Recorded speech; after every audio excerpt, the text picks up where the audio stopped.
Minggu 29 Januari 2024, Presiden Jokowi bertemu dengan Gubernur Yogyakarta sekaligus Raja Keraton Ngayogyakarta Hadiningrat, Sri Sultan Hamengkubuwono X.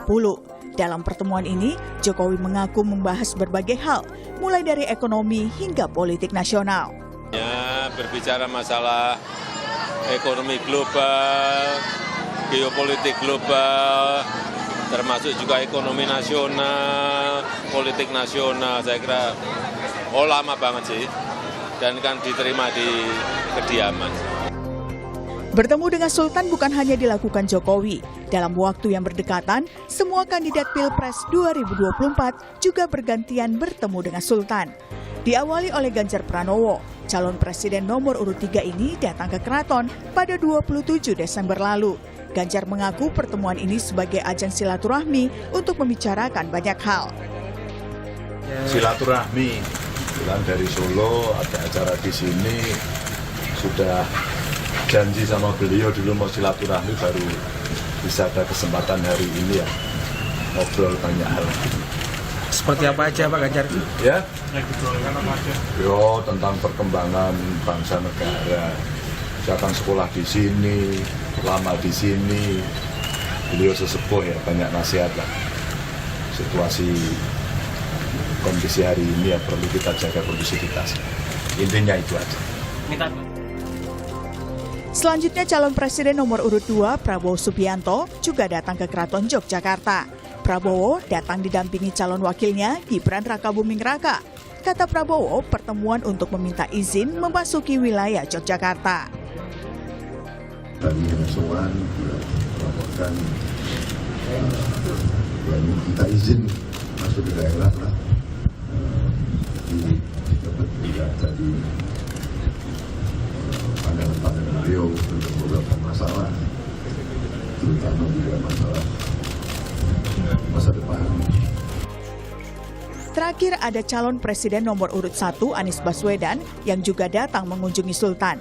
Anies mengaku meminta restu sekaligus bimbingan dari Sultan.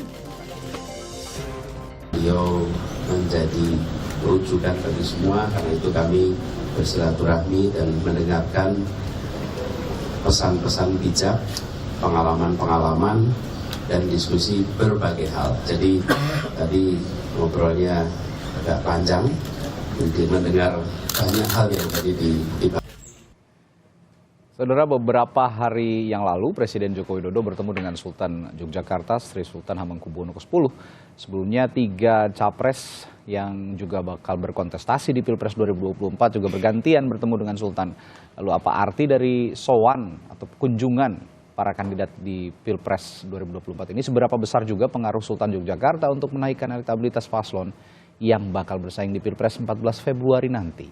Kita akan bahas dengan sejumlah narasumber. Ada juru bicara Timnas Anies Muhaimin, Eka Gumilar yang ada di studio. Selamat pagi, Pak Eka. Selamat pagi. Dan juga melalui sambungan virtual, ada juru bicara Tim Kampanye Nasional Prabowo Gibran Wihadi Wiyatno dan juru bicara Tim Pemenangan Nasional Ganjar Mahfud Miftah Sabri. Selamat pagi, Bapak. Assalamualaikum.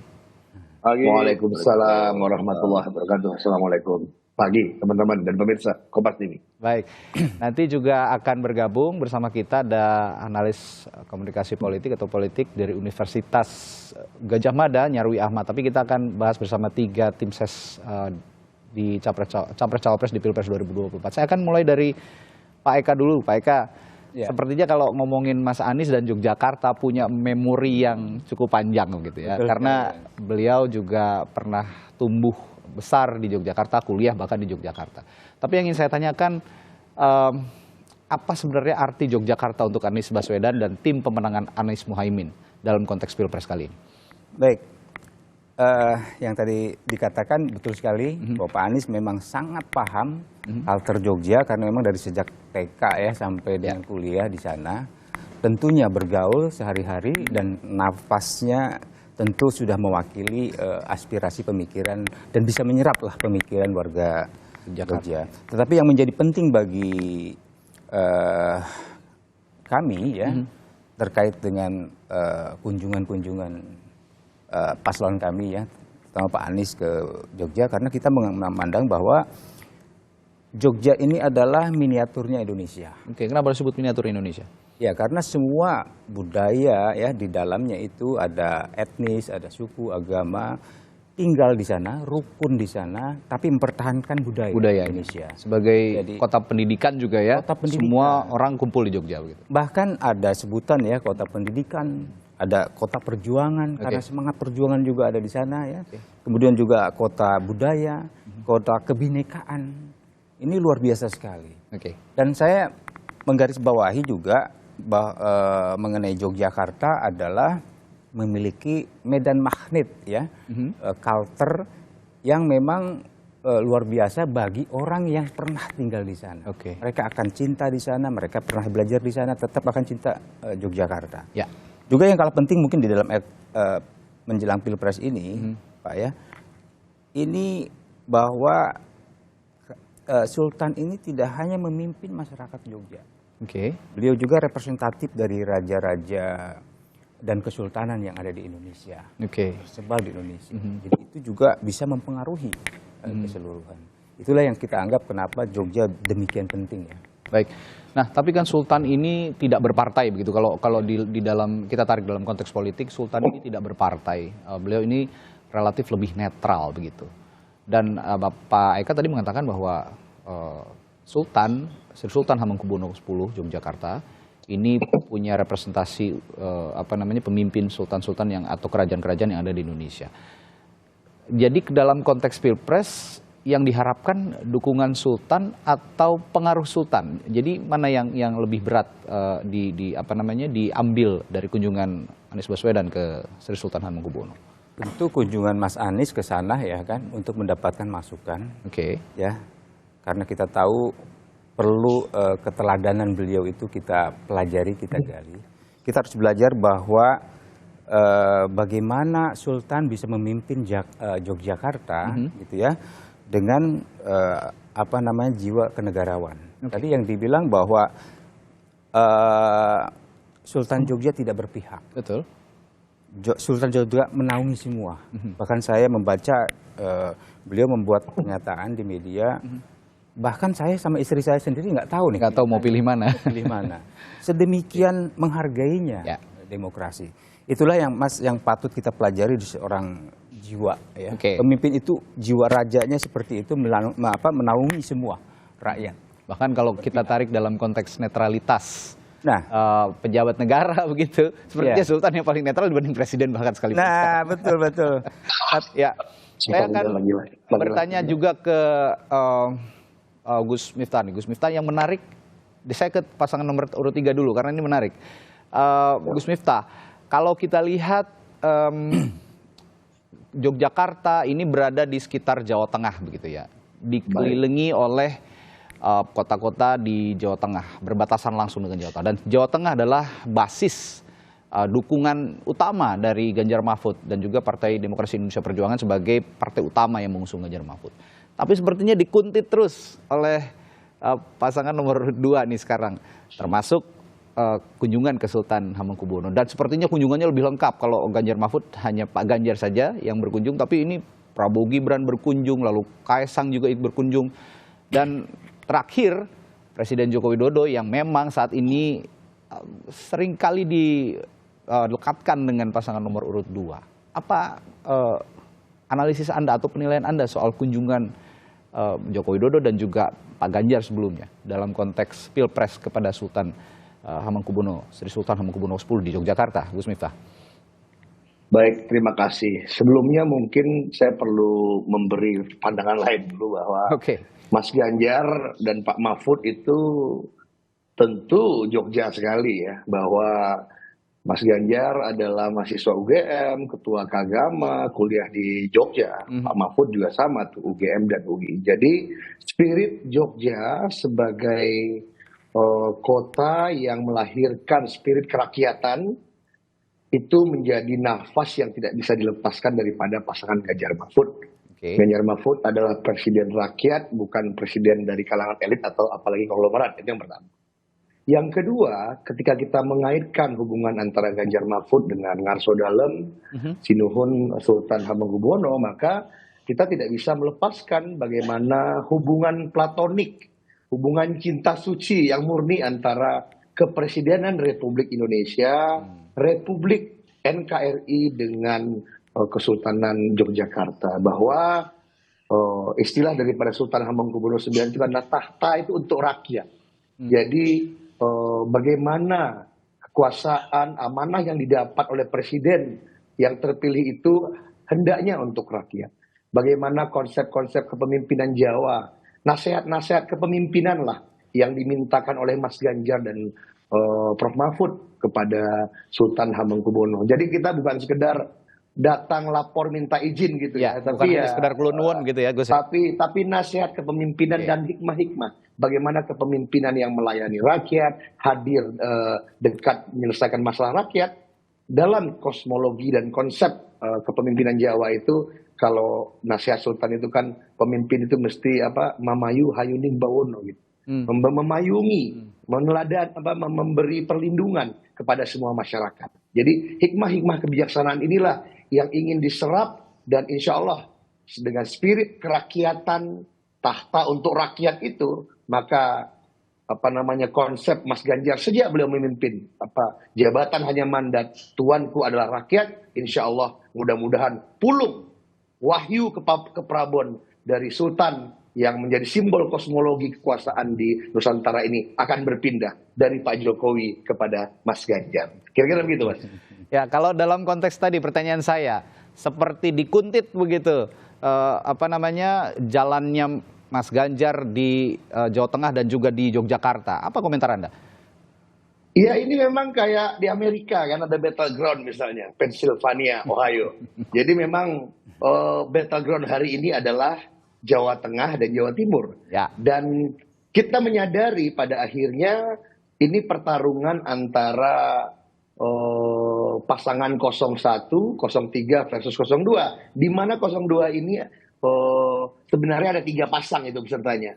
Okay. Prabowo, Jokowi senior, dan Jokowi junior. Jadi itu wajar saja, dan kita sudah menikmati permainan ini. Politik kita pahami sebagai satu perjuangan untuk memberi kesejahteraan rakyat. Dan yang kedua, jangan lupa kalau kita di Jogja itu politik ini dolanan. Jadi part of dolanan, kita nikmati dolanannya. Ya berarti Pak Prabowo, Pak Jokowi senior dan Pak Jokowi junior dolanan bertiga. Nah, kita nikmati dolanan ini, tapi kami yakin dan percaya Mas Ganjar, Prof. Mahfud itu insya Allah yang paling mengerti bagaimana spirit kepemimpinan rakyat menyelesaikan masalah rakyat, dan kalaupun dikutip makin mantap. Itu memperlihatkan bahwa kita memang sedang dalam posisi gaining the traction itu, mendapatkan traction. Jadi follower, tidak menjadi follower tapi menjadi leader dalam dolanan ini, sehingga dikuntit-kuntit terus. Kira-kira gitu. Baik Gus, saya ke Pak Wihadi ini, kalau tadi kata Gus Miftah ini politik itu dolanan, jadi nikmati saja dolanannya. Katanya gempurannya memang tidak main-main, dan publik juga sepertinya menilai seperti itu Pak Wihadi, bahwa yang mendatangi Yogyakarta sebagai contoh, ini tidak hanya pasangan capresnya tapi cawapresnya juga, lalu juga ada Presiden Joko Widodo yang lekat sekali dengan 02, lalu ada adik dari cawapres Anda, Kaisang Pangarep juga sempat mendatangi Sultan. Gempurannya begitu masif di Yogyakarta. Apakah betul seperti itu untuk sepertinya menyuarakan terus, menggaungkan terus kampanye satu putaran di Pilpres, Pak Wihadi? Ya, kalau kita ini melihatnya kan begini. Dalam pepatah Jawa kan kita harus ada unggah-ungguh. Oke. Unggah-ungguh artinya kita juga mesti harus kulon nuwun. Nah, kalau kulon nuwun itu kan kita juga mesti yang namanya kita mendapatkan pepatah, petuah, dan nasihat. Yang banyak kita kulon nuwun artinya kita minta permisi. Jadi apa yang disampaikan tadi Pak Prabowo dengan Mas Gibran, kalau kita melihat Pak Jokowi, keluarga Pak Jokowi ini kan keluarga dari Solo. Artinya bagaimanapun juga yang namanya Keraton Jogja dan Keraton Solo itu adalah sebenarnya satu rumput. Dan kalau kita melihat di sini bahwa yang namanya Pak Jokowi itu tentunya juga melihat bahwa Sri Sultan adalah seorang tokoh nasional juga. Dan dalam hal ini Pak Jokowi juga tentunya mendatang kepada Sri Sultan itu tidak hanya sekali itu saja. Dan saya katakan bahwa setiap kali ke Jogja pun kalau selalu menyempatkan diri untuk bertemu dengan Sultan. Dan kalau kita bicara Pak Prabowo dengan Mas Gibran, tentunya Mas Gibran adalah kita melihat adalah seorang putra Solo yang tahu sopan santun, tentunya akan datang untuk minta izin. Itu akan suatu hal yang memang harus dilakukan. Dan kalau pada saat ini Pak Prabowo dengan Mas Gibran datang kepada Sri Sultan, tentunya kita melihat bahwa ada satu pasang yang datang, yang langsung minta izin kedua-duanya. Dan kalau kita melihat daripada bahasa tubuh yang diperlihatkan oleh Sultan pada saat menerima Pak Prabowo dan Mas Gibran, itu adalah sesuatu hal yang kita melihat bahwa masyarakat Jawa itu kan masyarakat yang sangat mengerti mengenai masalah bahasa tubuh. Ya, ini adalah sesuatu hal yang kita lihat di sini, bagaimana menerima seorang tamu dan bagaimana menerima seorang sahabat, itu akan terlihat di situ.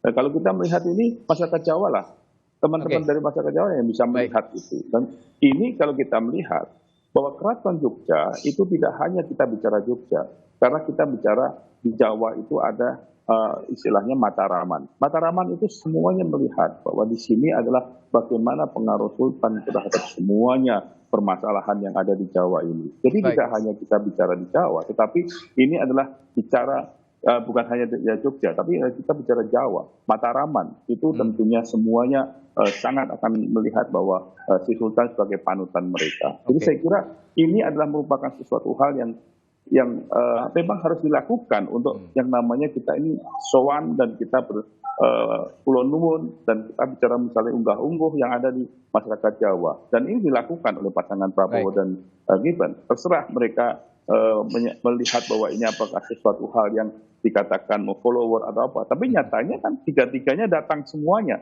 Dan kalau kita melihat Kaisang sendiri pun, Mas Kaisang sendiri pun juga sebagai putra Pak Jokowi, itu adalah tetap aja putra Solo juga. Jadi ini adalah merupakan sesuatu konstelasi yang memang harus harus diminta restunya, harus diminta, kita ini meminta kepada restu pada yang tua.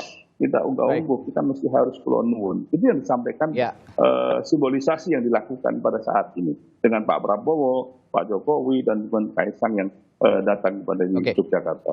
Ya, sudah bergabung juga analis politik dari Universitas Gadjah Mada, Pak Nyarwi Ahmad. Selamat pagi, Mas Nyarwi. Pagi, Bung Radi. Mas Nyarwi, ini tadi kalau masing-masing capres yang mendatangi Sri Sultan Hamengkubuwono ke-10 sepertinya mengklaim paling Yogyakarta. Kalau Mas Anies tadi bilang dari kecil sampai pendidikan tinggi merupakan warga Yogyakarta asli, begitu ya. Kalau Mas Ganjar tadi mengatakan punya peran yang penting juga di Yogyakarta karena sekarang jadi ketua Kagama, dan Prof Mahfud juga mengenyam pendidikan dan juga berkontribusi dalam hal pendidikan di Yogyakarta. Pun juga Pak Prabowo dengan politik simbolnya, tadi dikatakan Pak Wihadi bahwa Pak Jokowi ke sana juga sebagai simbol, Pak Prabowo ini sebagai tongkat estafet kepemimpinannya di Indonesia yang akan datang, dan ini direpresentasikan di Yogyakarta sebagai representasi Jawa juga. Kalau Anda melihat dari 3 capres ini yang mendatangi Sri Sultan Hamengkubuwono ke-10, ada arti khusus untuk Anda dari masing-masing capres dalam konteks Pilpres, Mas Nyarwi? Yang pertama jelas ya, mungkin kalau keberadaan Sri Sultan itu kan beliau sebagai tokoh nasional, juga tokoh reformasi gitu ya, dan juga sebagai Raja Mataram ya, Keraton Yogyakarta. Jadi saya kira di situ punya kekuatan simbolik ya, bisa menjadi rujukan dan juga memunculkan gitu eskalasi pengaruh ke pemilih. Betul, bahwa Sri Sultan itu bukan pemain elektoral ya. Sri Sultan itu bukan pemain elektoral, tetapi dalam konteks struktur budaya dan juga bahkan mungkin ya pengaruh politik di tengah masyarakat ya di Jogja dan sekitarnya.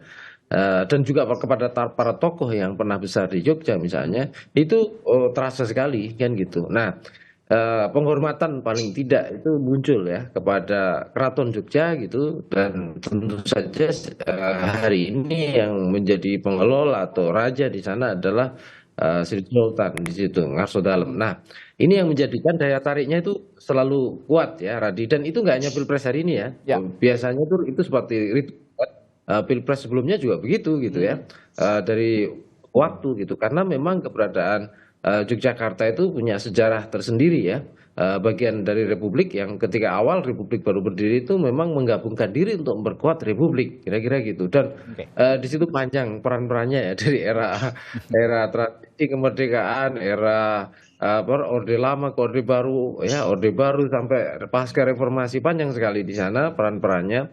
Tetapi yang saya mau katakan bahwa Jogja bukan apa ya, secara jumlah pemilih mungkin nggak besar, gitu ya. Tetapi kita tahu bahwa Jogja dan sekitarnya hari ini ya, karena Jogja itu kan diliput apa kanan kiri Jawa Tengah semua wilayahnya, toh. Ya. Gitu. Nah, ini bisa dikaitkan dengan konteks pilpres secara elektoral gitu. Nah, ini menjadi tadi kata Bung Miftah Sabri itu battleground, ya. Karena kan beberapa data survei itu bisa jadi ya. Temuannya mungkin berbeda-beda ya di level, entah di level dapil, di level kabupaten kota, atau mungkin nariknya pada level nasional untuk melihat Jateng DIY ya. Tingkatan pada Pak Prabowo Gibran maupun Ganjar Mahfud, atau juga pada Anies kan gitu. Itu ini yang menjadikan dugaan saya, kalau misalnya saya contoh Bung Radi ya, saya pakai reportnya atau Kompas ya, data reportnya Kompas ya, survei 29 November sampai 4 Desember gitu, itu di situ disebutkan kan, Prabowo Gibran katanya unggul ya di 6 dapil ya, di 6 dapil di Jawa Tengah, sementara Ganjar Mahfud misalnya disebutkan hanya 4, itu contoh ya. Tapi data di level kabupaten kota bisa jadi agak sedikit berbeda. Saya sendiri punya data. Nah, ini yang menjadikan kompetisi ini luar biasa ketat nih di Jateng DIY ya. Makanya tadi ada pertanyaan, ini kenapa seakan-akan Ganjar Mahfud yang kita tahu di sana itu basisnya PDIP Ganjar gitu, itu seakan-akan dibuntuti oleh kegiatannya dibuntuti oleh Pak Jokowi kan gitu. Bahkan kemudian menyinggung, ini sepertinya kontestannya ada 3 nih, Pak Prabowo, Gibran, dan Pak Jokowi kan gitu, bukan hanya 2 gitu ya. Nah, yang saya kira memang Jawa Tengah ini luar biasa konteksnya. Saya batasi Jawa Tengah ya konteksnya, bukan berarti Jawa Timur gitu ya, bukan juga battleground, semuanya penting gitu. Tetapi hari-hari ini tampaknya ya potensi suara yang bisa mungkin ya dimaksimalkan, betul-betul menjadi batu ujian yang keras gitu ya. Bagi kedua benar-benar nyaman jalannya dengan satu putaran, itu memang Jawa Tengah, kira-kira gitu. Pertanyaan saya selanjutnya begini, kalau masyarakat Pulau Jawa sepertinya sangat memperhatikan politik simbol, sangat tertarik dengan politik simbol, dan Yogyakarta sebagai representasi Pulau Jawa juga, salah satu representasi Pulau Jawa, terutama Kesultanan Yogyakarta, punya politik simbol yang sangat kuat. Pertanyaan saya selanjutnya adalah, capres mana yang paling memantik perhatian publik dalam konteks keterpilihan di Pilpres? Apakah nomor 1, 2, dan 3? Kaitannya dengan kunjungan ke Sri Sultan Hamengkubuwono ke-10. Saya akan tanyakan ke Mas Nyarwi, tapi setelah jeda di Sapa Indonesia Pagi. Tetaplah bersama kami.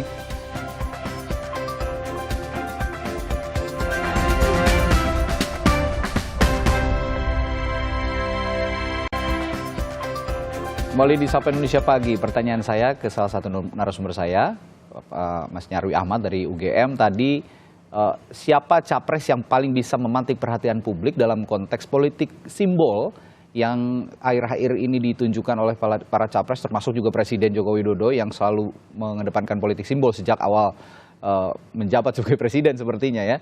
Nah, untuk konteks Yogyakarta, Sri Sultan Hamengkubuwono yang dikunjungi masing-masing capres, mana capres yang paling bisa memantik perhatian publik dalam konteks politik simbol dan keterpilihannya di Pilpres, Mas Nyarwi? Ya, begini, istilahnya pemilih pun itu punya preferensi sendiri-sendiri ya. Pasti sudah ada bias duluan ya. Pendukung Pak Prabowo, pendukung Mas Ganjar, pendukung Anies itu juga punya preferensi penguat mana yang terbaik di mata mereka. Tetapi kalau kita lihat kan sebenarnya interaksi antara Sultan dengan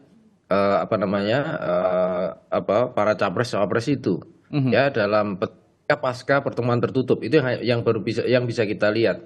Nah, misalnya saya lihat ya misalnya capres 01 ya, 01 saya lihat dengan kayak penampilannya itu ya Anies ini kan American style ya. Jadi selain gaya intelektualitasnya itu berarti Jogja rasa American, Jogja rasa Inggris. Betul. Tapi bahasanya sangat sopan, ngarso dalem ya, misalnya nyebut Sultan Sembilan Suwargi, ngarso dalem yang ke-9 dan seterusnya, sangat Jawa banget, santun, tapi stylenya memang American gitu loh. Jadi saya lihat ada unsur lebih egaliter, tapi itu nggak ada masalah dengan Sultan, udah biasa ya dengan berinteraksi secara itu pun nggak ada masalah. Yang kedua misalnya contoh, nah ini yang saya agak malah justru agak heran ya Bung Radi ya. Pak Prabowo sangat santun malah ya, sangat santun di depan Sultan gitu ya. Kita lihat untuk tidak mengatakan, ada orang lain mengatakan kaku loh Pak Prabowo di depan Sultan itu, tangannya rancang begini gitu ya. Tetapi maksud saya tidak, ini kan kita bandingkan satu-satu ya. Ya betul. Ini kan contoh, pemilih pasti akan punya penilaian gitu. Nah Mas Gibran di belakangnya waktu itu mungkin agak sungkan atau bagaimana, malah sama disuruh agak maju kan sama Ngarso Dalem kan gitu. Jadi ini juga pasti akan memunculkan pembacaan-bacaan ya. Terus kemudian yang ketiga dengan Mas Ganjar, kelihatan, saya lihat mungkin karena interaksinya lebih sering, karena ini sebelumnya juga ketua Kagama, Mas Ganjar hari ini Kagama, jadi banyak forum kayaknya. Dan antara Jogja sama Solo itu ketika Mas Ganjar jadi gubernur juga mungkin nggak terlalu jauh kan. Ya. Jadi istilahnya bahasa yang lebih rileks atau friendly-nya itu malah justru kelihatan. Tetapi di situ juga tidak menunjukkan, ini yang bagus juga, tidak menunjukkan keberpihakan Sultan pada Mas Ganjar juga di situ. Jadi Sultan menjaga netralitasnya di situ gitu loh. Nah ini yang saya kira memang menarik melihat bahasa-bahasa simbolik ya. Sultan gitu ya dengan para capres cawapres gitu. Saya kira memang betul masing-masing capres-cawapres itu saya lihat juga melihat Sultan ini sebagai tokoh yang memang sudah sepatutnya harus dikunjungi gitu ya, menjelang event-event politis seperti, dan mungkin dimintai saran-saran juga ya untuk bicara perjalanan bangsa juga ke depan, karena kita tahu Republik kan juga Indonesia, terutama Jogja punya sejarah penting itu untuk langsung Republik, kira-kira itu. Ya, Jogja pernah jadi ibu kota negara juga ya sebelumnya begitu. Nah, saya ke Pak Eka kembali, Pak Eka. Ya. Tapi Mas Anies tentu sudah berbicara setelah ngobrol dengan Sultan kemarin, bertemu, pasti juga sudah berbicara dengan timnas, dengan semua jajaran timsas begitu. Sebenarnya pesan apa yang paling disematkan kepada Anies Baswedan pada saat bertemu Sultan Hamengkubuwono dalam konteks Pilpres 2024? Ya, pertama tentu kita menangkap masukan dan kita juga belajar teladan dari beliau ya. Bahwa pemimpin itu harus memiliki jiwa raja. Ya, pemimpin itu harus cinta rakyat. Makanya buku yang tadi dikutip, Mahkota untuk Rakyat, itu adalah pelajaran bagi kita semua, para pemimpin Indonesia khususnya, agar mahkota itu, kekuasaan itu harus betul-betul dimaksimalkan untuk kepentingan rakyat. Jadi jangan sampai kita terbalik nih. Kita belajar demokrasi yang baik, berpancasila yang baik, bertata negara yang baik, justru kita bisa belajar dari Kesultanan Jogja. Tetapi jangan sampai Republik rasa monarki, tapi monarki sendiri justru menunjukkan dan membelajarkan bagaimana proses demokrasi itu seharusnya berjalan. Jadi berbalik begitu. Berbalik. Contoh ya, bagaimana Pak Jokowi misalkan dalam sekarang ini mempertontonkan, tidak malu-malu lagi gitu ya, otoritasnya. Seolah-olah kita sedang dalam posisi monarki ya. Contoh ya, ketika rapat gubernur ya, bupati, LT, bupati, Pak Jokowi menanyakan kan ke Mendagri, berapa lama mereka dievaluasi? Mendagri bilang 3 bulan. Kalau dengan saya bisa evaluasi tiap hari. Yang kalau nggak baik bisa ditindak setiap hari. Artinya kepala daerah yang dipimpin oleh yang dipilih oleh rakyat saja bisa diputus kapan saja. Ini kan menunjukkan satu power monarki, power yang merasa bahwa otoritas sekali ini Pak Jokowi. Nah, dan sebaliknya itu akan ditularkan kepada dukungan capresnya menurut Anda? Nah, inilah menurut saya kita belajar justru Kesultanan Pak Sultan Jogja menunjukkan jiwa kenegarawannya, bicara di depan publik, soal pilihan, bahkan kita pun susah menebak. Pilihannya kemana, makanya kita diskusikan. Itulah negarawan. Seperti yang disinggung tadi juga oleh Mas Nyarwi ya. Betul. Intinya juga mungkin Mas saya perlu sampaikan. Kita berharap pesan utama dari Sultan itu yang pertama tentu keteladanan tadi, yang kedua tentu harapan Sultan adalah netralitas aparatur negara. Itu penting sekali disampaikan karena pemimpin yang baik lahir dari proses seleksi yang baik dan cara yang baik. Itu kita yakin. Dan saya yakin itu di harapan Sultan ya, harapan kita semua. Kemudian yang ketiga adalah berpikir, bertindak sebagai rakyat. Amin sendiri memposisikan mendukung program Sultan dan kemudian andai kata Pak Anies Baswedan terpilih, kita akan mendukung sepenuhnya program yang luar biasa dari Sultan, yaitu menuju abad Samudra Indonesia. Itu yang luar biasa. Itu yang disampaikan, pesan yang disampaikan ke Anies Baswedan. Saya akan tanya juga ke Pak Wihadi yang disampaikan kepada Pak Prabowo juga Mas Gibran sebagai capres-cawapres dalam konteks Pilpres oleh Sultan Hamengkubuwono, Sri Sultan Hamengkubuwono yang ke-10. Apa kira-kira yang disampaikan Pak Wihadi? Dan Anda boleh merespons juga ketika Pak Eka tadi mengatakan Sultan ini memberi contoh dalam konteks demokrasi padahal kerajaan tapi tidak monarki malah republik, seorang pemimpinnya seorang presiden. Ini seperti seolah-olah menjalankan pemerintahan yang monarki. Anda punya komentar itu dan juga pesan dari Sultan. Kira-kira apa saja, Pak Wihadi? Ya, itu yang disampaikan oleh Pak Wihadi begini. Monarki yang disampaikan adalah otoriter. Kita tidak melihat itu otoriter. Tetapi bagaimana menjalankan sebuah negara yang dimana memang harus ada evaluasi. Dan evaluasi itu dalam sistem demokrasi selalu ada. Bukan itu adalah suatu sistem monarki yang bisa semena-mena. Semena-mena karena kita melihat bahwa apa yang dipilih, apa yang dievaluasi, kalau kita melihat konteksnya itu adalah pada saat PJ. PJ itu kan diangkat oleh presiden oleh Mendagri pada saat itu kan. Dan itu PJ itu tentunya akan dievaluasi apakah memang sesuai dengan rakyat atau tidak. Jadi konteksnya jangan ditarik seakan-akan bahwa ini adalah bagaimana yang namanya Pak Jokowi itu memberikan punishment kepada gubernur kepala daerah yang dipilih oleh rakyat. Tidak seperti itu. Evaluasi itu terjadi dan kita melihat simbolisasi yang terjadi. Pak Jokowi pada saat ada gubernur, ada kepala daerah yang dianggap mungkin tidak bisa memenuhi kinerjanya, itu selalu akan dimasukkan dengan APBN, selalu akan ada program-program dari pemerintah untuk membantu seperti di Lampung dan segala macam. Dan di Jawa Tengah saat ini yang dimana jalan rusak semuanya dan segala macam, itu pemerintah langsung pusat yang turun untuk membetulkan ini karena dianggap seperti itu.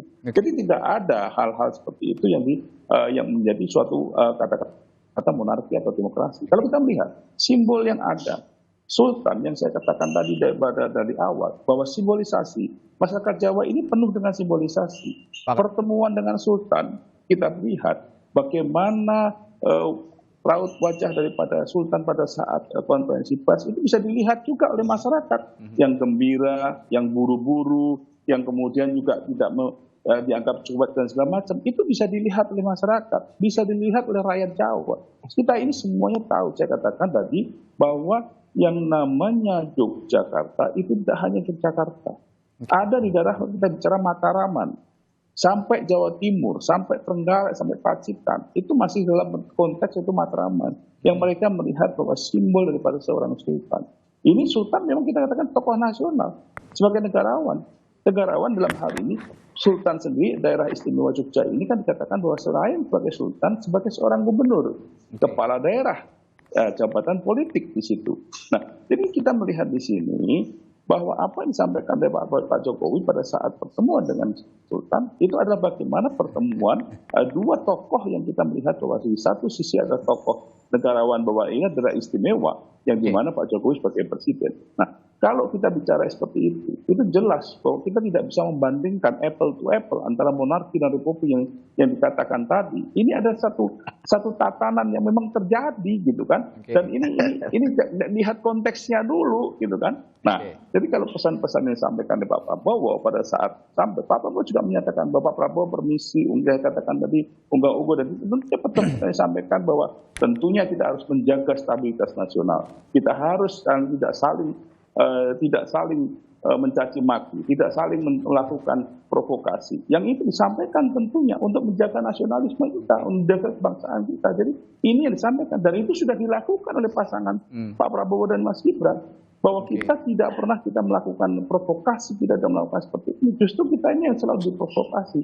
Nah, kalau kita bicara bagaimana santunnya Mas Gibran, kita melihat bahwa Mas Gibran tahu bahwa sebagai orang muda, dia tetap di belakang. Nah, itu adalah bagaimana Mas Gibran tahu sehari-harinya Mas Gibran pada saat dia bersalaman dengan yang lebih tua, dia akan selalu menundukkan kepalanya. Itu adalah ciri khas daripada sopan santun seorang yang memang memiliki sopan santun bagaimana kita sebagai seorang Jawa. Jadi saya kira ini adalah merupakan suatu bentuk yang dimana simbolisasi pertemuan dengan Sultan ini kita melihat masyarakat, tentunya masyarakat Mataram, masyarakat rakyat Jawa yang masih melihat bahwa Sultan adalah sebagai panutan, itu melihat bahwa seperti apa, memang tidak secara implisit memberikan dukungan, tetapi masyarakat Jawa itu sudah bisa melihat dari raut muka pada saat pertemuan-pertemuan itu. Ini adalah simbolisasi yang bisa dilakukan, dan itu adalah sesuatu yang bisa ditangkap oleh masyarakat kita semuanya, yang memang merupakan sesuatu rakyat yang ada di daerah Jawa Tengah dan Jawa Timur sebagian. Saya kira itu yang menjadi pemikiran. Jadi pesan dari Sultan sendiri kepada Prabowo Gibran pada saat bertemu adalah jaga persatuan, begitu ya, kira-kira memang representasi Jawa, apalagi representasi Indonesia juga tercermin dari diri Sri Sultan Hamengkubuwono ke-10 sebagai pemimpin Yogyakarta dan juga yang punya pengaruh dalam budaya Jawa, kira-kira seperti itu. Saya akan ke Gus Miftah, tapi Gus Miftah tadi dari saya berbincang dengan Pak Eka sudah ketawa-ketawa sendiri nih, sepertinya ada apa namanya pesan Pak Eka yang dipahami satu suara begitu oleh Gus Miftah. Kira-kira seperti itukah, dan pesan untuk Mas Ganjar dari Sri Sultan dalam konteks Pilpres apa saja, Gus Miftah? Iya, Mas Ganjar memahami bahwa belajar kepemimpinan kepada Ngarso Dalem itu adalah bagaimana pemimpin itu juga bisa menjadi kompas moral bagi masyarakat.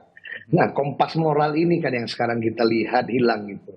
Ketika pemimpin hanya mengedepankan yang penting menang, hanya mengedepankan realisme dan mengesampingkan idealisme, dan sosok Ngarso Dalem adalah sosok yang benar-benar bisa kita teladani. Tapi setidaknya ada 3, Mas. Ada 3 yang menjadi catatan penting dari soannya Mas Ganjar kepada Ngarso Dalem. Yang pertama itu bagaimana pemimpin yang dalam filosofi Jawa itu manunggaling kaulo Gusti gitu ya. Menyatunya pemimpin dengan Gusti. Gusti itu ada 2, ada G besar, ada G kecil. Gusti Allah pencipta alam semesta, dan yang kedua Gusti Raja, pemimpin. Jadi pemimpin, rakyat, dan Tuhan itu menyatu untuk memayungi rakyat ini gitu, meneduhkan, menyelesaikan solusi atas masalah-masalah. Maka dari itu menyambung dari Mas Eka tadi, maka ada monarki itu yang berdaulat adalah tuanku.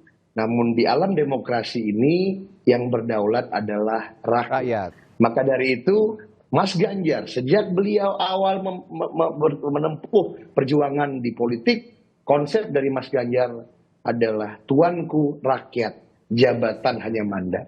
Nah, ini yang gak berubah. Bagaimana beliau di DPR, bagaimana beliau 2 periode di DPR, beliau 2 periode di Gubernur Jawa Tengah, dan yang terakhir, ini menarik dari Mas Wihadi, senior kita semua, simbologi. Memang di masyarakat Jawa itu simbolisme itu penting. Nah, kalau kita melihat simbologi, ada konsep yang namanya pulung ini. Correct me if I'm wrong, Profesor Nyarwi. Pulung ini kan benar-benar diyakini oleh kita di tanah Jawa ini semua. Pemimpin itu punya pulung, punya wahyu keprabon. Nah, pemimpin yang mau selesai, itu kalau Ben Anderson bilang kan, pulungnya itu keluar itu dari badannya dan akan mencari pemimpin baru. Dan saya melihat memang Pak Jokowi itu lagi ke sana itu ngantarin pulungnya, mengembalikan pulungnya kepada Sultan Jogja, diambil oleh Sultan Jogja untuk nanti diberikan kepada yang menggantikan. Dan udah mulai kelihatan, Mas. simbol pulung itu akan kemana? Dan insya Allah kepada nomor 3. Kenapa? Karena jelas Pak SBY periode pertama adalah yang pertama diterima Ngarso Dalam. Beliau menjadi presiden. Pak Jokowi juga sama, begitu pulung ini pindah dari Pak SBY, cari kemana? Pak Jokowi adalah juga calon presiden pertama di 2014 yang diterima oleh Ngarso Dalam. Dan sekarang dari 3 calon presiden ini, yang pertama diterima oleh Ngarso Dalam adalah Mas Ganjar. Dan ingat, Mas Ganjar udah pernah latihan, Mas. Udah pernah latihan transisi pulung. Pulung ketua Kagama dari Ngarso Dalam, pulungnya dipindahin kepada Mas Ganjar yang hari ini ketua Kagama. Jadi insya Allah pulung ini akan berpindah ke Mas Ganjar dan insya Allah Mas Ganjar akan mamayu hayuning bawono. Semua akan diayomi. Baik nomor 1 maupun nomor jadi 2. Simbol yang dikatakan Gus Miftah tadi adalah simbol siapa yang pertama datang ke Sri Sultan Hamengkubuwono. Itulah yang insya Allah jadi presiden. Dan sudah terbukti masyarakat Jawa itu bisa ngitung. Sudah terbukti di Pak SBY, sudah terbukti di Pak Jokowi. Seperti ada sanggahan dari Pak Eka sedikit singkat, silakan. Tambahan. Kalau kita membaca, kan kita sepakat, kita sama-sama melihat bahwa calon presiden ini untuk melihat teladan dari beliau. Nah, teladan dari beliau itu tentu pasti itu beliau tidak suka pemimpin yang otoriter. Beliau tidak suka pemimpin yang tidak berpihak kepada rakyat. Ya, beliau tidak suka orang yang suka marah-marah pasti, pemimpin yang suka marah-marah. Ya, itu pasti. Nah, dari harapan beliau tentu yang kami yakini bahwa dengan program-program kami juga kita sepakat bahwa Sultan tentu akan lebih mendukung programnya. Amin. Ini semua punya harapan yang sama, punya anggapan Sultan ini punya ketertarikan khusus pada salah satu capres, meskipun sampai detik ini seperti Pak Eka juga bilang tadi belum bisa dibaca arah Sultan ini politiknya mau kemana dalam konteks Pilpres. Terakhir saya ke Mas Nyarwi. Mas Nyarwi, kalau ngomongin politik simbol yang sudah diutarakan oleh masing-masing tim ses capres-cawapres tadi, mana yang menurut Anda paling menarik? Dan kalau kita lihat metode kampanye, termasuk di Yogyakarta, saya di Harian Kompas halaman 1 juga membaca bahwa Anies dan Prabowo ini lebih ekspansif, ini di basis-basis lawan politiknya aktif begitu ya untuk berkampanye. Sedangkan Ganjar memilih untuk menjaga basis suara, termasuk mungkin di Yogyakarta dan daerah-daerah di Jawa Tengah.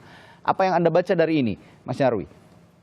Ya, dari sejumlah data pembanding juga ya, tampaknya memang saya lihat ya, Ganjar Mahfud ini untuk DIY luar biasa leading ya, terutama dengan beberapa titik di Jateng.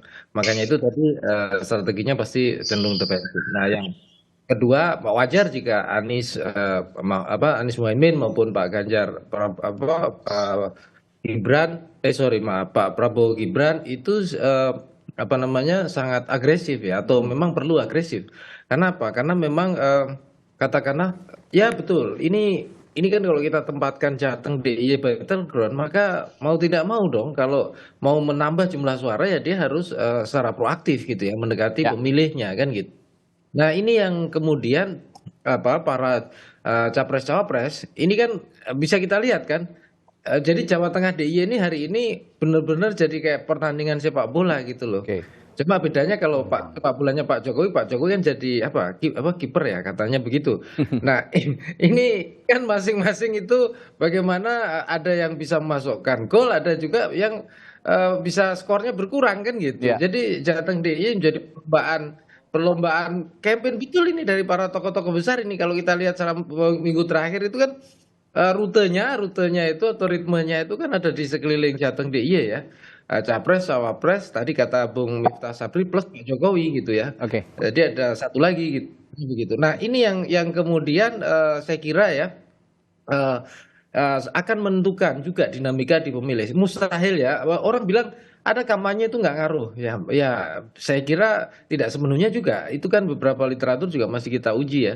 Di Indonesia itu biasanya orang kalau dikunjungi di ini, saya kira juga tetap punya impresi ya. Kira-kira itu. Apalagi misalnya tadi itu dikaitkan dalam konteks perebutan di Jateng DIY, itu juga di sana ada kunjungan kepada Sultan. Karena tema kita Bung Dari ini kan Capres Pak Jokowi dan Sultan kan gitu. Maka tafsir-tafsir pun tidak hanya di kalangan kita, mungkin kalangan elit atau tim campaign seperti Bung Miftah, Sabri juga atau Pak Eka atau Pak Wiyadi, tapi di masyarakat juga akan munculkan tafsir-tafsir gitu. Nah, cuma tafsir itu sejauh mana gitu ya? Apakah hanya menafsirkan pada level ekspresi simbolik yang terlihat di media gitu seperti yang kita bahas juga, atau bahkan mungkin membuat ramalan-ramalan seperti hanya tadi kita bicara pulung misalnya begitu. Loh itu bisa juga gitu loh. Sehingga kemudian akan mempengaruhi perilaku pemilih juga, pemilih kita ya. Dan kemudian yang menarik tentu saja itu sama-sama pasti akan ada lah kritik dan pembelajaran ya. Termasuk tadi kritik yang disampaikan Bung Eka juga ya. Soal monarki dan kerajaan versus monarki atau kerajaan rasa monarki dan seterusnya gitu, republik dan seterusnya. Itu pasti muncul dan itu akan jadi pembahasan di kelas menengah di medsos ya. Memang ada segmennya sendiri-sendiri itu Bung Adi. Ya, baik.